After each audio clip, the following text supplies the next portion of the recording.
Olá, pessoal. Vamos dar continuidade aos nossos estudos sobre filosofia política moderna. Na aula de hoje, falaremos sobre John Locke, um importante filósofo contratualista que merece ser estudado aí ao lado de Thomas Hobbes e Rousseau. Então, vamos lá? Então, nós veremos um pouco agora sobre a vida e a obra de John Locke. Eu sempre digo que é importante estudar sobre a vida e a obra do filósofo, porque isso nos auxilia a compreender aí o seu pensamento, a sua teoria. Então, John Locke nasceu em Wellington, na Inglaterra, em 1632. Ele era de família protestante, com inclinações puritanas e composta por burgueses e comerciantes. Então, essa relação sua aí com a religião e ser descendente de burgueses e comerciantes, nós vamos ver mais adiante que tem uma forte relação aí com a sua teoria. Ele destacou-se como grande pensador por sua epistemologia, sendo um dos mais importantes pensadores empiristas. Então, John Locke certamente será estudado por nós lá na aula sobre teoria do conhecimento, quando nós vamos abordar sobre o empirismo.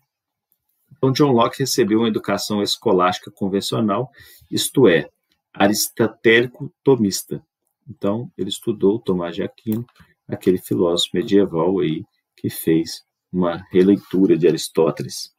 Estudou retórica, gramática, filosofia moral, lógica, geometria, latim e grego. Locke se interessava-se também pelas ciências experimentais e pela medicina. Então, ele foi teórico do empirismo, defensor da individualidade, do justnaturalismo, do liberalismo econômico e da tolerância religiosa. Então, veja aí que os assuntos com que Locke se ocupou e com que ele defendeu até os dias atuais são assuntos importantes, né? E Locke vem sendo muitas vezes revisitados aí por estudiosos e pesquisadores. O século em que John Locke viveu foi marcado pelo espírito científico fundado na luz natural e na experiência, pelas transformações ocorridas nas estruturas do comércio e no mercado de trabalho, sobretudo pelo intenso conflito entre o poder monárquico absolutismo e as camadas burguesas em ascensão. Então, vejam, poder monárquico absolutista versus camada burguesa em ascensão. Isso merece ser destacado. Foi o primeiro pensador do liberalismo a defender como lei de natureza a propriedade privada.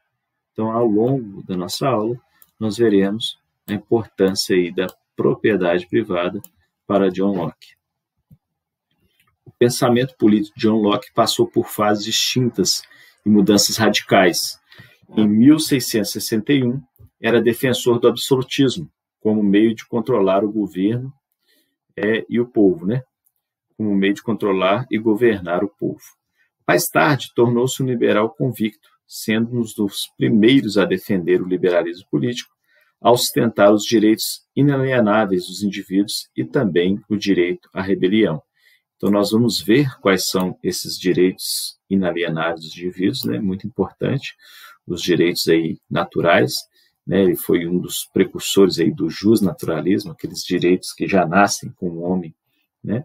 E também do direito à rebelião, que nós vamos ver que tem relação com o seu conceito de estado de natureza e também, mais à frente, com a justificativa ou o fundamento do Estado.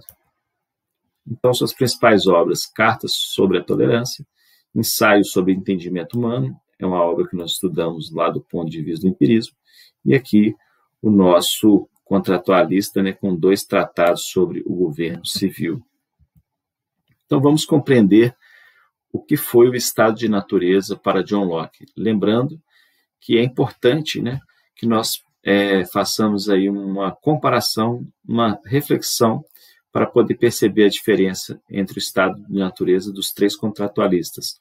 Então, nós vimos na aula anterior o estado de natureza em Thomas Hobbes. Nessa aula vamos ver em John Locke e na próxima aula veremos em Rousseau. É importante nós observarmos aí as diferenças e as semelhanças entre eles, e nós vamos apontar na aula de hoje. Então, para Locke, os seres humanos em um estado de natureza vivem juntos segundo a razão e sem um superior comum sobre a terra, com a autoridade de julgar entre eles. Então, Para o John Locke, eles vivem juntos, né, usando a sua razão, e não precisam de um ser superior comum sobre a Terra, né? Não precisariam aí desse governante, daquele Leviatã todo-poderoso lá de Thomas Hobbes. Então, para ele, o estado de natureza seria pré-político, mas não pré-social. Os homens deveriam obedecer somente às leis de natureza e não às leis humanas. Então, para Locke, as leis de natureza são suficientes para que o homem possa viver em paz. Ok? Então, vamos lá. Segundo Locke, os seres humanos eram absolutamente livres e iguais e tinham por condição não estar submetidos à vontade ou autoridade legislativa do ser humano, isso no estado de natureza, mas ter por regra apenas a lei natural. Vamos ver quais eram essas leis naturais. O ser humano, para Locke, então, tem o direito à vida, o direito à liberdade, ele pode fazer o que quiser, o direito à propriedade privada, então muito importante, e também o direito à defesa de seus direitos. Então, se qualquer um desses direitos fosse ameaçado, fosse retirado, ele poderia defender os seus direitos. Essas eram as leis de natureza para Locke, as principais. Segundo o filósofo, o ser humano é livre e independente. Nenhuma pessoa poderia ir contra as leis de natureza, prejudicando ao outro em sua vida, liberdade, saúde e sua posse. Então vamos entender por que para Locke é necessário fazer esse contrato social, né? Ele é um contratualista, e nós vamos tentar compreender por que ele acha também, assim como Hobbes, que não vai ter jeito, o homem, no seu estado de natureza, não consegue dar conta, né, de viver em sociedade, ele precisa assinar esse contrato. Então, para Locke, se alguém descumprir a lei e prejudicar o outro, o ofendido tem o direito de guerra, que ele chama, podendo exercer a defesa de seus direitos. Aquele que tem seu direito atingido poderia se vingar. Então, veja, esse direito de defesa dos seus direitos, ele chamou de direito de guerra, né, podendo exercer aí o que ele falou que era a vingança. Então, o próprio conjunto dos seres humanos poderia, por suas próprias mãos, punir e castigar aquele que cometeu um ato violento e injustificado. Né? Parece algo meio pesado para quem defende direitos tão importantes aí de natureza que nós vimos, mas mais à frente nós vamos compreender qual é a relação desse contrato e com o fundamento do Estado.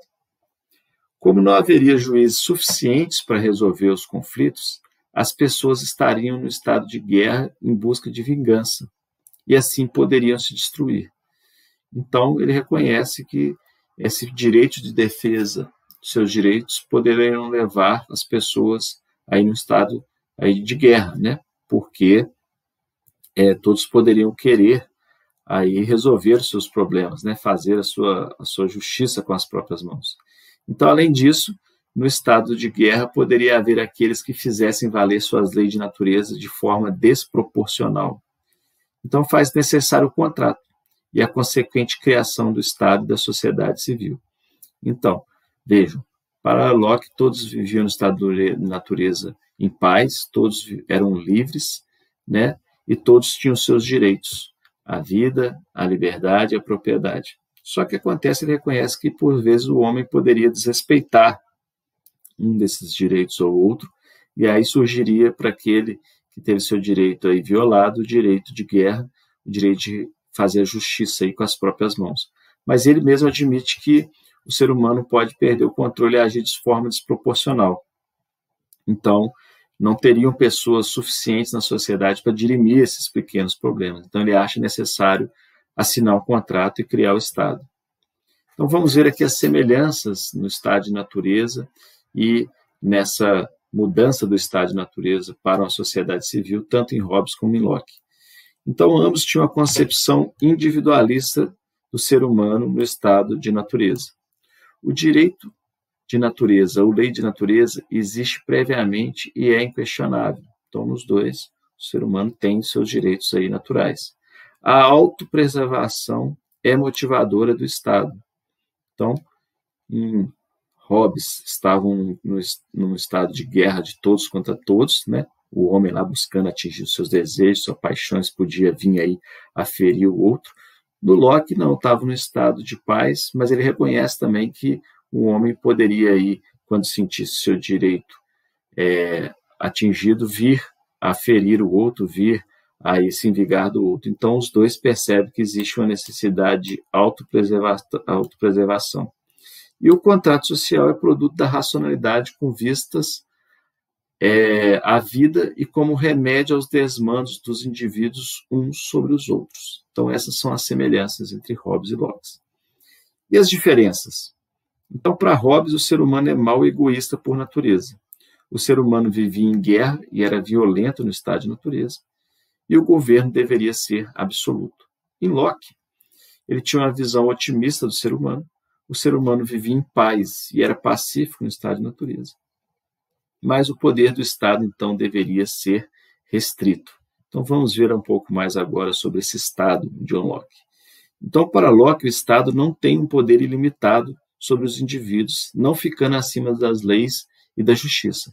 Então, diferente de Hobbes, onde o Leviatã ele estava acima de todos, né? A lei estava ligada com a sua vontade, ele que aplicava a lei, modificava, fazia a justiça, estava acima, inclusive, de questões religiosas.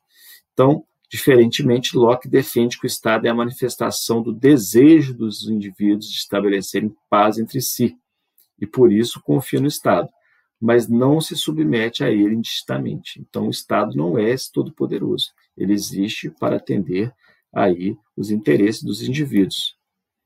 Então, o filósofo acredita que quando as pessoas entram em uma comunidade ou corpo político, elas, por livre vontade, estão submetidas a essa sociedade ou esse corpo político, renunciando, portanto, à lei de natureza de defender os seus direitos.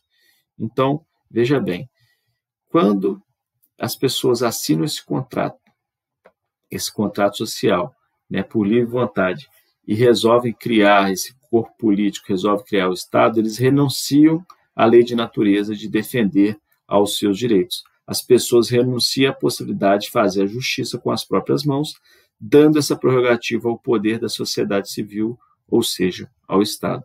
Então, voltando aqui naquele slide onde nós vimos as leis de natureza, dessas quatro, né, direito à vida, liberdade, propriedade privada e defesa dos seus direitos, ele vai renunciar a esse direito de defesa dos seus direitos, entregar essa parte aí de seus direitos ao Estado, para que o Estado execute essa tarefa. Ok? Então, vamos ver quanto à tolerância religiosa. Locke diferencia poder civil e religião. O Estado deve se preocupar somente com aquilo que é de sua natureza, ou seja, com a vida civil. As questões religiosas devem ser resolvidas no âmbito da religião, que, por sua vez, não pertence ao Estado. E não é possível decidir em matéria religiosa o que é verdadeiro ou o que é falso. Vejamos outro tópico importante em Locke que é necessário destacar, né, porque esse ponto ele é reincidente aí nas questões, nas avaliações. É sobre a propriedade privada. Locke acreditava que a propriedade privada era um bem inalienável e, portanto, pertencia ao indivíduo, não podendo de maneira nenhuma ser retirada dele. Ele acreditava que no início tudo era de todos, mas as pessoas foram tomando um pedaço de terra para si do tamanho adequado à sua capacidade de trabalho. Para Locke, tudo que a pessoa conseguiu com seu esforço torna sua propriedade. Então, imagine no início de tudo, aquele tanto de terra, né, aquelas imensidões de terras espalhadas aí nos diversos estados, as pessoas iam tomando conta de alguns pedaços, né, de acordo com o que ele podia cuidar, plantar, de acordo com o que ele podia produzir, construir as suas casas de acordo com o seu esforço, de acordo com a sua capacidade de trabalho.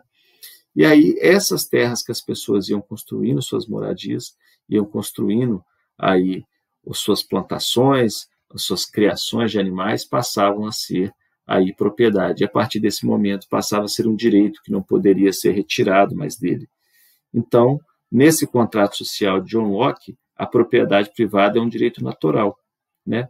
O Estado não criou a propriedade, ele reconheceu a propriedade e deve proteger. Então, a propriedade é um direito natural. No momento que o homem trabalhou na terra, passou a ser dele. O Estado só tem que fazer o seguinte: reconhecer esse direito e proteger essa propriedade. Bom, para finalizar, vamos ver sobre a divisão de poder em John Locke. Então, a divisão de poder é um assunto mais afeto lá na frente a Montesquieu, mas nós vamos ver que Locke já antecipou a sua maneira. Então, para Locke, o governo deveria proteger a comunidade sem interferir na vida e na livre decisão dos cidadãos. Locke era um liberal, radicalmente contra o poder absoluto, pois este não poderia ser legítimo, uma vez que não nasceu da vontade das pessoas. Então, o Estado deveria ser um árbitro que só se manifesta quando houver conflito de interesse entre indivíduos. Então, Locke defendeu, antes de Montesquieu, a divisão de poder em legislativo, executivo e federativo. Então, veja, se hoje nós temos legislativo, executivo e judiciário, a primeira proposta que foi a de Locke foi em legislativo, executivo e federativo, que nós vamos ver. Só destacando que Locke era um liberal. Então, ele era radicalmente contra a ideia de Hobbes, que foi o primeiro contratualista, de um Estado absoluto, né, do Leviatã, do Todo-Poderoso, acima de tudo e de todos. Tá, ok? Então, vejamos a divisão de poder para Locke. Teríamos o poder legislativo, que representaria o poder supremo na sociedade política, uma vez que faria as leis. Né, seria a mais absoluta manifestação do desejo das pessoas de se autorregerem. E as leis construídas ou direito positivo seriam a formalização das próprias leis de natureza. Então, o poder legislativo simplesmente ia formalizar as leis de natureza. O poder executivo teria a função de executar as leis feitas pelo legislativo. Para Locke, não era razoável que os mesmos que fizessem as leis as executassem. Então, o executivo deveria estar subordinado ao legislativo e a ele prestar contas. E, por fim, o poder federativo.